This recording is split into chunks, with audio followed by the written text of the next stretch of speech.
Voici une scène captivante. 20 Marocains du Rif marchent sur un trottoir animé de New York, le 13 octobre 1911. Ce groupe a été amené aux États-Unis par Hassan Ben Ali pour participer à la production de Broadway intitulée The Garden of Allah entre 1911 et 1914. Mais la question la plus importante, qui est Hassan Ben Ali? Écoutons cette histoire, que je trouve personnellement fascinante et largement méconnue. Au XIXe siècle, une figure marocaine a émergé au sein de l'industrie du cirque américain, jouant un rôle significatif dans le développement de l'acrobatie et des arts du spectacle. Hassan Ben Ali, porteur d'une tradition mystique profonde, était intimement lié à l'héritage de Oulad Sidi Ahmed ou Moussa.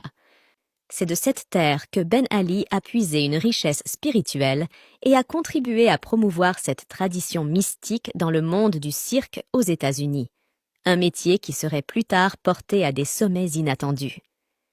Né le 17 mars 1863 dans la région de Sousse, Ben Ali, dès son jeune âge, enseignait le Coran dans la mosquée, était percepteur d'impôts, commerçant, et agissait en tant que guide et interprète pour les touristes anglais et américains.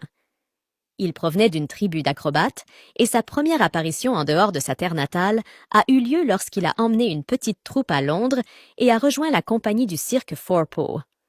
En 1884, âgé de seulement 21 ans, Ben Ali décida de poser ses valises aux États-Unis, à Luna Villa, New York, où il fonda une entreprise spécialisée dans l'acrobatie sous le nom Royal Moorish Troupe.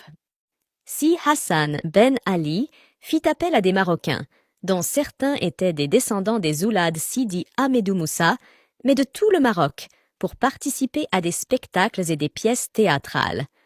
La reconnaissance de son succès s'étendit au-delà des performances artistiques pour devenir une reconnaissance institutionnelle, avec des naturalisations régulières des membres de sa troupe.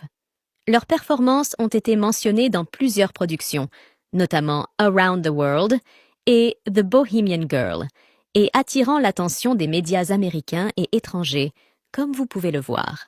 Si Hassan Ben Ali décéda en 1914 à Tanger, mais sa société perpétua l'héritage acrobatique jusqu'aux années 20 et 30. Lors de son décès, Ben Ali était propriétaire de villas et de vastes étendues de terres productives le long des côtes de la Méditerranée.